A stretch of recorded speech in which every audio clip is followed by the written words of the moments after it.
प्यारे बच्चों, आज हम लोग कक्षा 10 के विज्ञान विषय में जीवन की प्रक्रियाएं में भाग 4 परिसंचरण तंत्र के बारे में अध्ययन करेंगे। परिसंचरण तंत्र होता क्या है, पहले इसको समझ ले, इसकी परिभाषा भी समझ ले। देखिए, परिसंचरण तंत्र में एक शब्द होता है परिवहन। तो उस शब्द के बारे में पहले जान ले कि परिवहन क्या होता है। कि परिवहन की अगर परिभाषा की बात किया जाए, शरीर में जो पोषक पदार्थ होते हैं उन पोषक पदार्थों को उसके निश्चित स्थान तक अथवा जो शरीर में उत्पन्न उत्सर्जित उत्पाद होते हैं या उत्सर्जित पदार्थ होते हैं उसको शरीर के विभिन्न भागों से निकाल करके उत्सर्जित भागों तक पहुंचाने की प्रक्रिया परिवहन या परिसंचरण कहलाती है। तो यहाँ पर ध्यान देंगे बच्चों की परिवहन क्या है। परिवहन है कि ग्रहण किए गए पोषक पदार्थों को शरीर में विभिन्न भागों तक पहुंचाना तथा वहां से उत्सर्जित उत्पादों को शरीर की उत्सर्जित अंगों तक पहुंचाने की प्रक्रिया परिसंचरण या परिवहन कहलाती है। परिवहन की बात करें तो इसमें जो परिसंचरण के प्रकार होते हैं उसको समझा जाए। परिसंचरण के प्रकार, देखिए जो मनुष्य होता है, मनुष्य की अगर बात किया जाए तो मनुष्य में जो परिसंचरण होता है उसमें सबसे प्रमुख होता है रुधिर परिसंचरण तंत्र और दूसरा एक प्रमुख होता है लसिका परिसंचरण तंत्र। लेकिन अगर हम समस्त जीवों की बात करें तो समस्त जीवों में जो परिसंचरण होता है ये 3 प्रकार से यहाँ पर हम इसको कर सकते हैं। पहला एक होता है जल परिसंचरण तंत्र, जल परिसंचरण तंत्र।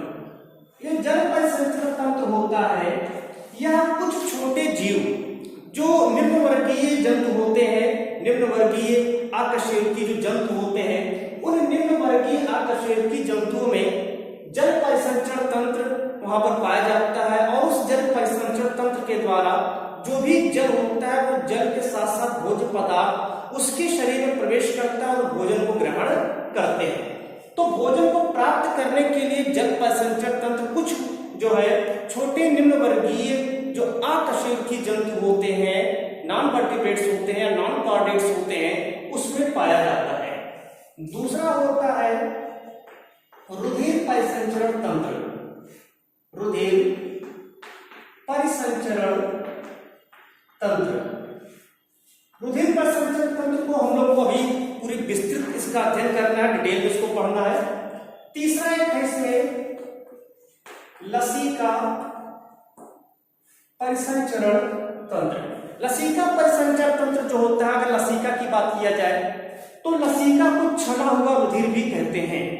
बेटे लसिका को छना हुआ रुधिर के नाम से भी जानते हैं। तो ये 3 प्रकार के परिसंचरण तंत्र होते हैं। जल परिसंचरण तंत्र निम्न वर्ग के जंतुओं में पाया जाता है। चूंकि हम यहाँ पर जीवन की प्रक्रियाओं में मनुष्य का अध्ययन कर रहे हैं तो हम लोग यहाँ पर पढ़ेंगे में रुधिर परिसंचरण तंत्र के बारे में। तो सबसे पहले स्टार्ट करते हैं रुधिर परिसंचरण तंत्र। पहला है रुधिर परिसंचरण तंत्र।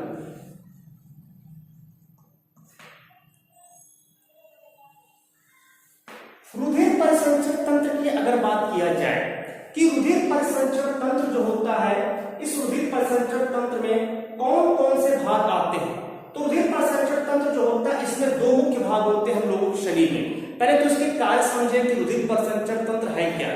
देखिए यहाँ पर शब्द है रुधिर परिसंचरण का मतलब होता है कि पूरे शरीर में भ्रमण करना, पूरे शरीर में रुधिर का भ्रमण करना। अब रुधिर क्यों भ्रमण कर रहा है उसकी अगर बात करें यहाँ पर हम लोग तो रुधिर का एक कार्य होता है कि जो पोषक पदार्थ होता है उसको उसके आवश्यक अंगों तक या कोशिकाओं तक पहुंचाना और कोशिकाओं से जो उत्सर्जित पदार्थ होता है उसको उत्सर्जित अंगों तक पहुंचाने का कार्य करता है रुधिर। तो इसमें रुधिर जो होता है हमारे शरीर में लगातार जो है परिभ्रमण करता रहता है, परिसंचरित होता रहता है। रुधिर परिसंचरण तंत्र में अगर हम लोग बात करें तो यहां पर जो है 2 चीजें पढ़ना है। एक पढ़ना पहले प्लाज्मा, प्लाज्मा और दूसरा इसमें होता है रुधिराणु, ब्लड कार्पोसेल्स। तो पहले स्टार्ट करते हैं प्लाज्मा। देखिए प्लाज्मा अगर बात करें जो रुधिर होता है, पूरे रुधिर की अगर हम लोग बात करें ब्लड की, तो ब्लड में जो है जो रुधिर है इसमें जो प्लाज्मा का भाग होता है लगभग जो है 55% जो भाग होता है वो रुधिर का प्लाज्मा होता है। रुधिर का 55% भाग जो होता है वो यहाँ पर प्लाज्मा रहता है। इस प्लाज्मा में क्या क्या चीजें होती है इसको समझ लेंगे। जो प्लाज्मा होता है ये हल्के पीले रंग का होता है। प्लाज्मा कैसा होता है? हल्के पीले रंग का, पीले रंग का क्षारीय पदार्थ होता है, क्षारीय पदार्थ होता है। अब चूंकि क्षारीय पदार्थ है तो क्यों क्षारीय पदार्थ हुआ इसको भी समझेंगे।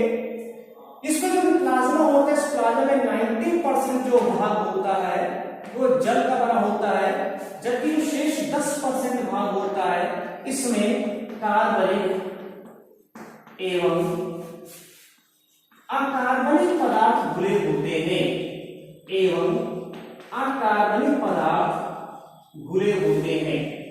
तो ये चीज यहां पर बहुत ही ध्यान से देखना है कि लगभग 90% इस प्लाज्मा में जल होता है, बाकी शेष जो 10% होता है उसमें कार्बनिक एवं अकार्बनिक पदार्थ घुले होते हैं।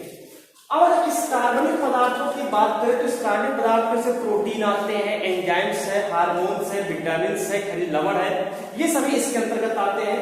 जबकि अकार्बनिक पदार्थ की बात किया जाए तो इसमें जैसे सोडियम कार्बोनेट है, पोटेशियम बाइकार्बोनेट है, तो इसमें जो है अकार्बनिक पदार्थ में जो है कुछ कार्बोनेट्स हो गए या सल्फेट हो गए, ये इसमें अधिक मात्रा में पाया जाता है।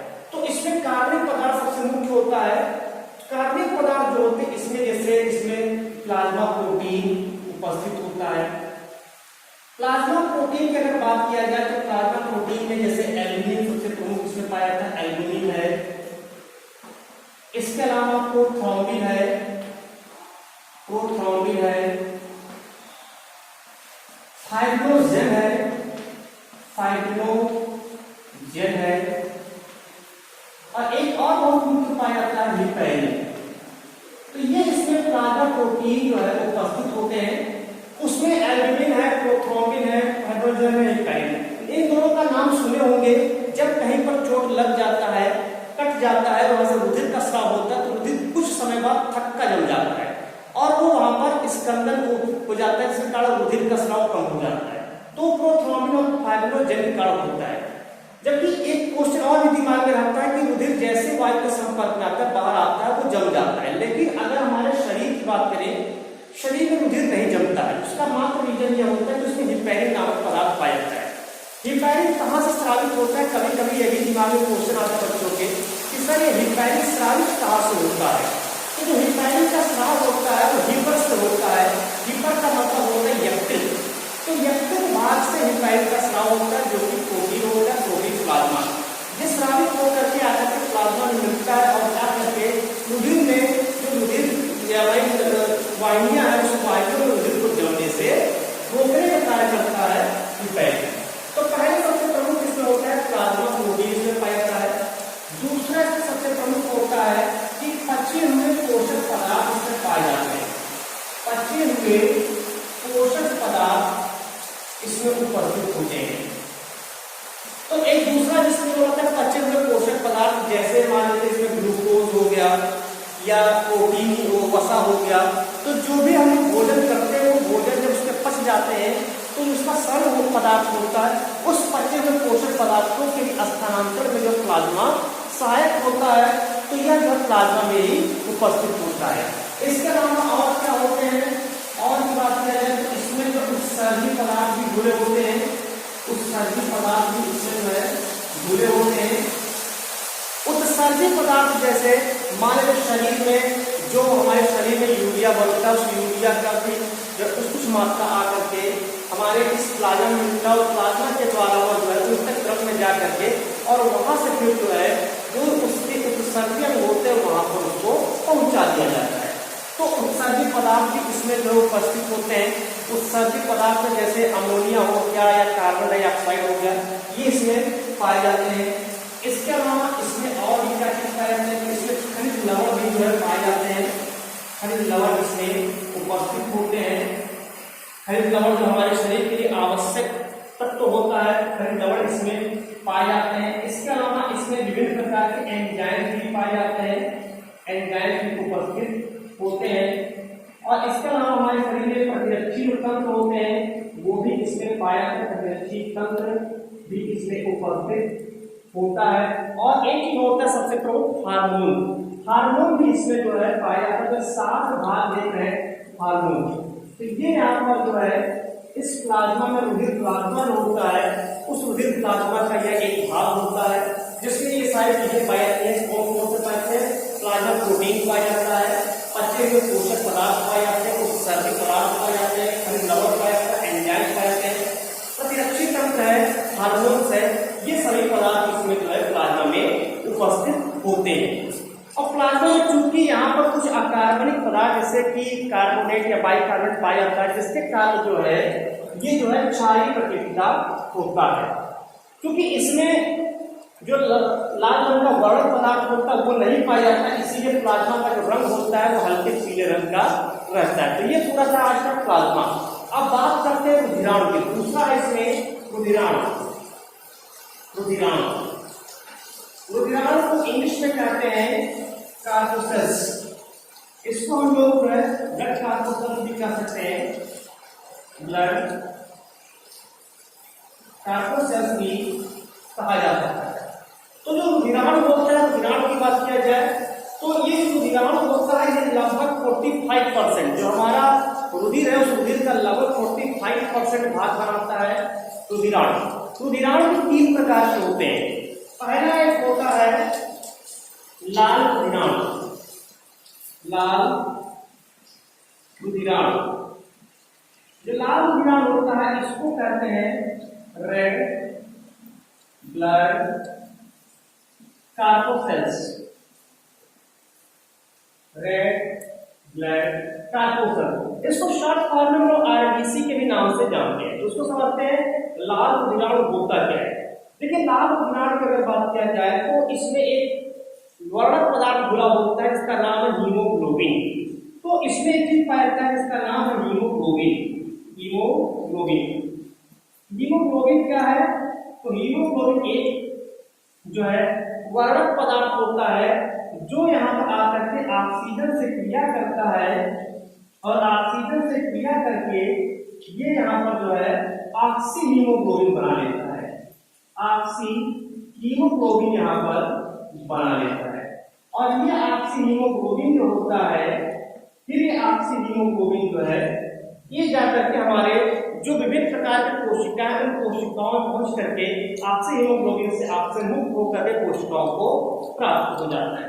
तो सबसे मुख्य इसमें पाया जाता है हीमोग्लोबिन। हीमोग्लोबिन चूंकि बैंगनी रंग का होता है, लेकिन जब वो ऑक्सीजन से क्रिया करके ऑक्सी हीमोग्लोबिन बना लेता है तब वो काफी चटकीले लाल रंग का हो जाता है। चटकीले लाल रंग का हो जाता है, इसीलिए हम लोग इसका नाम रखते हैं यहाँ पर लाल रुधिराणु या रेड ब्लड कार्पोसेल्स के नाम से इसको जानते हैं। अगर इसकी मात्रा की बात किया जाए कि क्या पाया जाता है, इसका मात्रा क्या होता है, तो अगर एक वयस्क पुरुष की बात करें तो जो वयस्क पुरुष होता है, वयस्क पुरुष में यह लगभग 54 लाख प्रति mm क्यूब पाया जाता है। 1 mm क्यूब में जो रुधिराणु की मात्रा होती है वो 54 लाख तक होती है, यानी बहुत ही छोटा होता है कह सकते हैं। जबकि वयस्क स्त्री में अगर इसकी मात्रा की बात करें तो केवल 48 लाख प्रति mm क्यूब होता है। तो ये इसकी मात्रा होती है जो रुधिर में, यानी वयस्क जो स्वस्थ व्यक्ति है, चाहे वो पुरुष या स्त्री, तो उसमें इसकी मात्रा इतनी पाई जाती है। 54 लाख प्रति mm क्यूब रुधिराणु जो होते हैं, लाल रुधिराणु उपस्थित होता है, और 48 लाख रुधिराणु जो होते हैं वो प्रति mm क्यूब में पाए जाते हैं स्त्रियों में। तो ये इसकी मात्रा रहती है। अब इसकी उत्पत्ति कहाँ से होती है, ये भी प्रश्न आता है दिमाग में कि इसकी उत्पत्ति कहाँ से हो रही है। तो इसकी जो उत्पत्ति होती है वो लाल अस्थिमज्जा से होती है। लाल अस्थिमज्जा से होती है। इस चीज को ध्यान देना है, कहां से इसकी उत्पत्ति हो रही है, लाल अस्थिमज्जा से इसकी उत्पत्ति होती है। अस्थिमज्जा क्या है, कभी कभी बच्चे पूछ लेते हैं, क्योंकि इसमें तो पूछ नहीं सकते, तो इसलिए इसको जान लेंगे अस्थिमज्जा क्या होता है। जैसे ये अस्थि होता है, ये मान लेते अस्थि है, ये एक अस्थि बना दिया हमने, इसका जो बीच का भाग होता है ये, इसी को कहते हैं अस्थिमज्जा।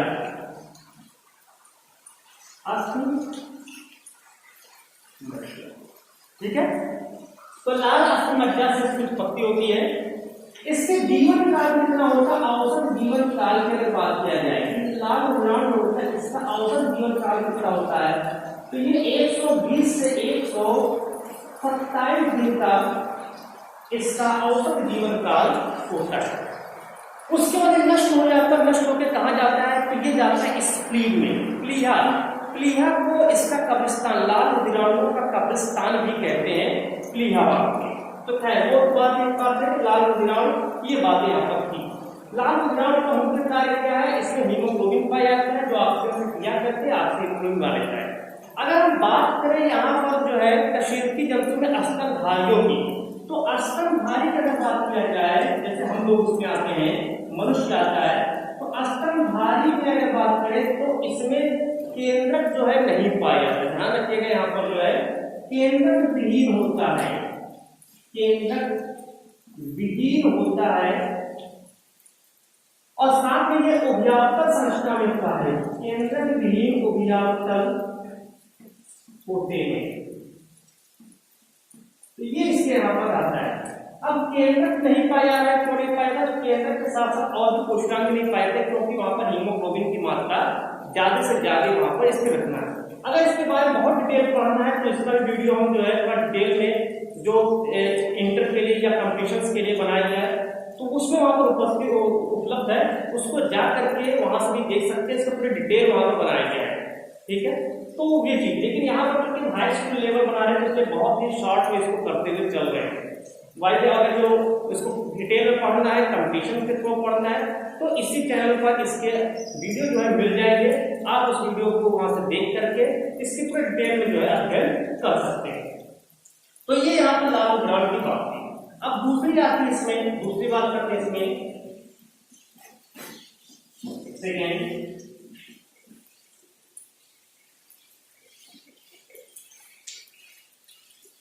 श्वेत रुधिराणु, दूसरा है श्वेत रुधिराणु। श्वेत रुधिराणु को व्हाइट ब्लड कार्पोसेल्स भी कहा जाता है, जिसे हम लोग WBC के नाम से जानते हैं। तो ये श्वेत रुधिराणु होता है, श्वेत रुधिराणु की बात किया जाए, एक कह सकते हैं व्हाइट ब्लड कार्पोसेल्स। जो श्वेत रुधिराणु होता है, इस श्वेत रुधिराणु का मुख्य कार्य होता है कि शरीर को सुरक्षा प्रदान करना। इसको हम लोग जो है शरीर की प्रहरी, शरीर का प्रहरी के नाम से भी जानते हैं। इसे क्या कह सकते हैं, शरीर का प्रहरी। अब ये दिमाग में होगा कि क्यों इसको शरीर का प्रहरी कहते हैं, क्योंकि जब कोई एंटीजन या कह सकते हैं रोगाणु, जीवाणु, विषाणु हमारे शरीर में प्रवेश करता है, तो श्वेत रुधिराणु जो होता है ये एक्टिव होकर के उसको नष्ट कर देता है और हमारे शरीर की सुरक्षा प्रदान करता है। इसीलिए इसको जो है प्रहरी के नाम से जानते हैं, शरीर का प्रहरी इसको कहते हैं। तो श्वेत रुधिराणु, इसके जीवन काल की बात किया जाए तो इसका जीवन काल थोड़ा अलग अलग होता है। जीवन काल तो ये लगभग 8 से 10 दिन, वैसे तो कोई इसमें 2 से 3 दिन जीवित रहते हैं, कुछ 8 से 10 दिन और कुछ जो है महीनों भर जीवित होते हैं। तो इसके जीवन काल में कोई वेरिएशन होती है, भिन्न भिन्न अवस्था में ये पाई जाती है, भिन्न भिन्न अवस्था में होती है। यानी कुछ इसमें जो है 2-4 दिन जीवित रहते हैं, क्योंकि कई प्रकार के होते हैं, इसको भी समझेंगे। कुछ इसमें 8 से 10 दिन और कुछ इसमें महीनों तक जो जीवित रह सकते हैं। इसके अलावा बात है इसकी उत्पत्ति कहाँ से होती है, तो इसकी उत्पत्ति जो होती है श्वेत अस्थिमज्जा से इसकी उत्पत्ति होती है।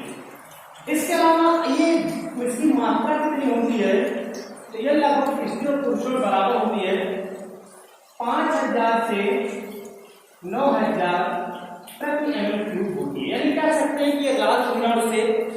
बड़ी होती है, लाल रुधिरांश जैसे 54 लाख आ रहा तो ये काफी जो है बड़ी होती है, कह सकते हैं आम आप में लाल रुधिरांश से काफी बड़ी होती है और केंद्र युक्त होती है। चीज ध्यान रखना यहाँ पर, ये केंद्र युक्त होती है, इसमें केंद्र पाया जाता है। जैसा कि लाल रुधिरांश में पढ़े थे केंद्र नहीं पाया जाता है, इसमें केंद्र पाया जाता है। जो श्वेत रुधिरांश होते हैं इसमें रुधिर जो कणिकाएं होती है उस कणिकाओं के आधार पर ये दो प्रकार की होती है। एक होता है यहाँ पर जो है पहला यहाँ पर कणिकामय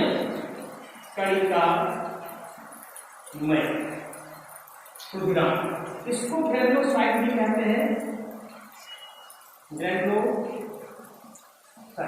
रुधिरांश। जैसा कि नाम दर्शाता है यहाँ पर ये कणिकामय यानी कणिकाएं इसमें पाई जा रही है। कणिकाएं मतलब कि जो है जैसे कोशिका द्रव्य है, उस कोशिका द्रव्य में छोटे छोटे कणिकाएं पाई जाएंगी, इसीलिए इसको कणिकामय रुधिरांश कहते हैं। इसमें जो केंद्रक होता है, इसकी अगर विशेषता की बात करें तो इसका जो केंद्रक होता है ये बहुआकार की होता है, बहुआकार की होता है। तो केंद्र इसका कैसा होता है, बहुआकार का होता है, बहुत सारे आकार ये बहुआकार का रहता है और साथ में यहाँ पर जो है ये बहुपाली भी होती है, बहुपालित भी होती है यानी कई पालियों में बटा हुआ रहता है। तो ये कणिका में होता है, ये बहुपालित होता है और बहुआकार की भी होते हैं, अलग अलग आकृति के होते हैं, अलग अलग इसके लक्षण भी पाए जाते हैं। जैसे कि इसमें एक होता है इओसिनोफिल,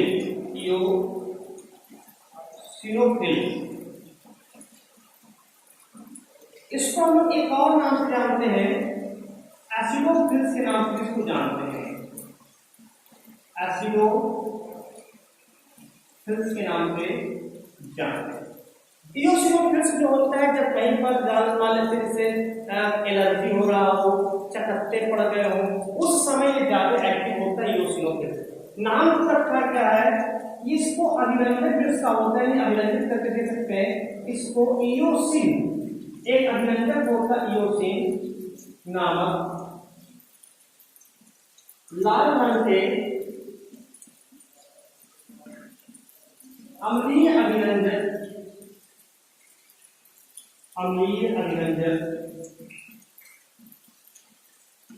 से अभिरंजित होता है।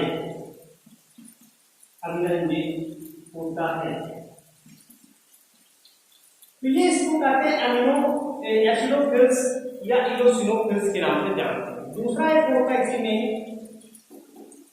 बेसोफिल्स,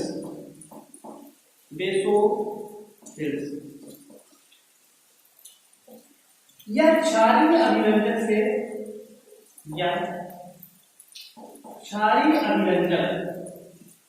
अब क्षारीय अभिरंजक है क्या, तो इसको भी जान ले। क्षारीय अभिरंजक मिथाइलिन ब्लू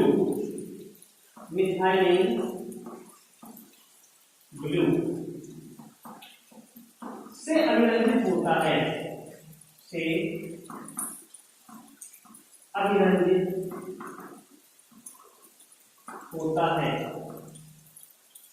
तो ये यहां पर हो गया बेसोफिल्स।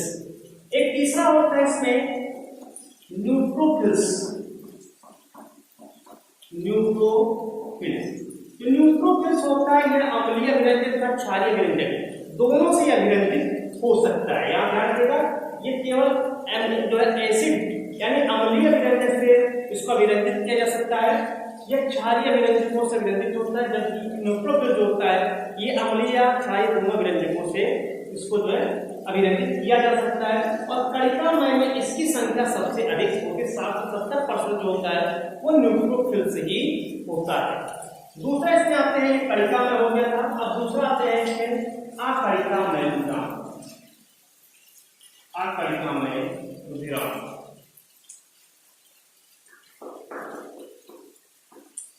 अकणिकामय रुधिरांश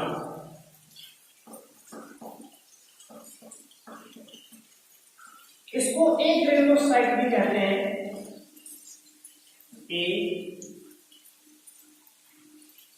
ग्रेनुलोसाइट भी कहा जाता है। लेकिन जो अकणिका में होता है, इसमें कणिकाएं, इसकी कोशिका द्रव्य में कणिकाएं नहीं पाई जाती, इसकी कोशिका द्रव्य में कणिकाएं नहीं पाई जाती है, इस चीज को ध्यान रखिएगा। तो इसको हम कहते हैं अकणिका में रुधिराण। अकणिका में रुधिराण होता है, इसमें ये भी दो प्रकार के होते हैं। एक होता है इसमें लिम्फोसाइट पाया जाता है, लिम्फोसाइट। लिम्फोसाइट जो आकृति में छोटे आकार का होता है, छोटे आकार का होता है। और ये दो प्रकार का होता है, एक टी लिम्फोसाइट होता है, टी लिम्फोसाइट, और दूसरा बी लिम्फोसाइट। हाई स्कूल में कितना इस्तेमाल जाना है, हाई स्कूल में अगर पढ़ते हैं तो हाई स्कूल में केवल इसके नाम से जाने टी लिम्फोसाइट और बी लिम्फोसाइट होता है। ये लिम्फोसाइट जो होते हैं ये हमारे शरीर की प्रहरी के रूप में काम करते हैं, यही सुरक्षा प्रदान करने का कार्य करता है। तो ये भी यहाँ पर है टी लिम्फोसाइट और बी लिम्फोसाइट इसमें जो है उपस्थित होता है। लेकिन अगर इंटर में जाएंगे तो उसको बड़ा डिटेल में पढ़ेंगे, जैसा कि जो है वीडियो बनाकर जिसको जो है अपलोड कर चुके हैं, वो वहां से आप देख सकते हैं, इसको पूरा डिटेल में वीडियो। यहाँ पर केवल हाई स्कूल में अगर पढ़े तो हाई स्कूल के नाम को ही जानना है। दूसरा इसमें आता है मोनोसाइट। मोनोसाइट, मोनोसाइट को जो है ये बड़े आकार का होता है, बड़े आकार का, और साथ में यह जो है भक्षकाण भी इसको नाम कहते हैं, इसको भक्षकाण कोशिकाएं भी कहते हैं। क्योंकि जब कोई भी एंटीजन या रोगाणु जीवाणु शरीर प्रवेश करता है तो बड़ी तीव्रता से जाकर के उसका भक्षण कर लेते हैं, तो इसीलिए इसको जो भक्षकाण कोशिकाएं कहते हैं मोनोसाइट। दो प्रकार के होते हैं, जो अकणिका में एक लिम्फोसाइट और दूसरा होता है मोनोसाइट। इसके आते हैं तीसरा, अब यहाँ पर जो है तीसरा आते हैं, ये इसमें आता है रुधिर प्लेटलेट्स। रुधिर प्लेटलेट्स, क्योंकि जो रुधिर प्लेटलेट्स होता है, ये रुधिर प्लेटलेट्स का एक काम होता है, चोट लग जाने पर, चोट लग जाता है, चोट लग जाने पर या कट जाने पर रुधिर का थक्का जमा देने में सहायक होता है। रुधिर का थक्का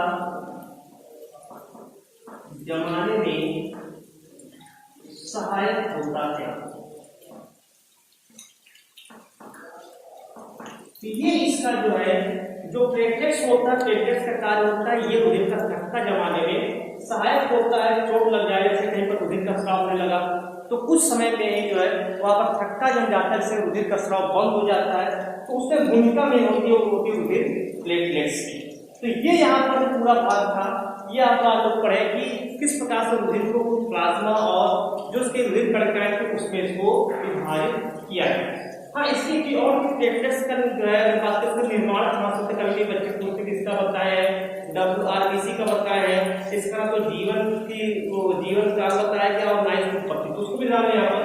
इसका जो औसत जीवन काल होता है, औसत जीवन काल इन कोशिकाओं का, तो वो होता है 8 से 10 दिन, 8 से 10 दिन। इसको ध्यान दें। उसकी उत्पत्ति कहाँ से होती है? देखिए, उत्पत्ति जो सभी की अस्थिमज्जा से होगी, वो लाल अस्थिमज्जा है कि श्वेत अस्थिमज्जा है, या फिर जो है जो कोशिकाएं होती है कोशिकाओं के भीतर से, ठीक है। तो अस्थिमज्जा की कोशिका के भीतर से, अस्थिमज्जा की कोशिकाओं के भीतर से अब यही क्वेश्चन, इसका नाम क्या दिया गया है, काफी दिया गया है, इसको कहते हैं मेगाकैरियोसाइट। तो इसकी उत्पत्ति एक शब्द में ले सकते हैं, मेगाकैरियोसाइट से हुई है। मेगाकैरियोसाइट से होती है, तो ये मेगाकैरियोसाइट से इसकी उत्पत्ति होती है जो अस्थि मज्जा के विघटन के द्वारा उत्पन्न होता है। तो ये इसकी उत्पत्ति भी हो गई रुधिर प्लेटलेट्स से। अगर हम स्तनधारियों में बात करें तो स्तनधारियों के अलावा जो और भी जंतु होते हैं, कुछ जंतु ऐसे भी होते हैं कशेरुकी जंतुओं में जिसमें रुधिर प्लेटलेट्स नहीं पाया जाता, तो उसमें स्पिंडल कोशिका पाई जाती है। रुधिर प्लेटलेट्स के स्थान पर उनमें स्पिंडल कोशिकाएं पाई जाती हैं, तर्क कोशिकाएं पाई जाती हैं। तो ये यहाँ पर पूरा जो आज टॉपिक था ये था परिसंचरण और परिसंचरण के प्रकार। अभी इसमें हम लोग को रुधिर वर्ग भी पढ़ना है और किस प्रकार से परिसंचरण होता है हृदय के द्वारा, उस चीज को भी डिटेल में पढ़ेंगे। तब तक के लिए धन्यवाद। Thank you so much.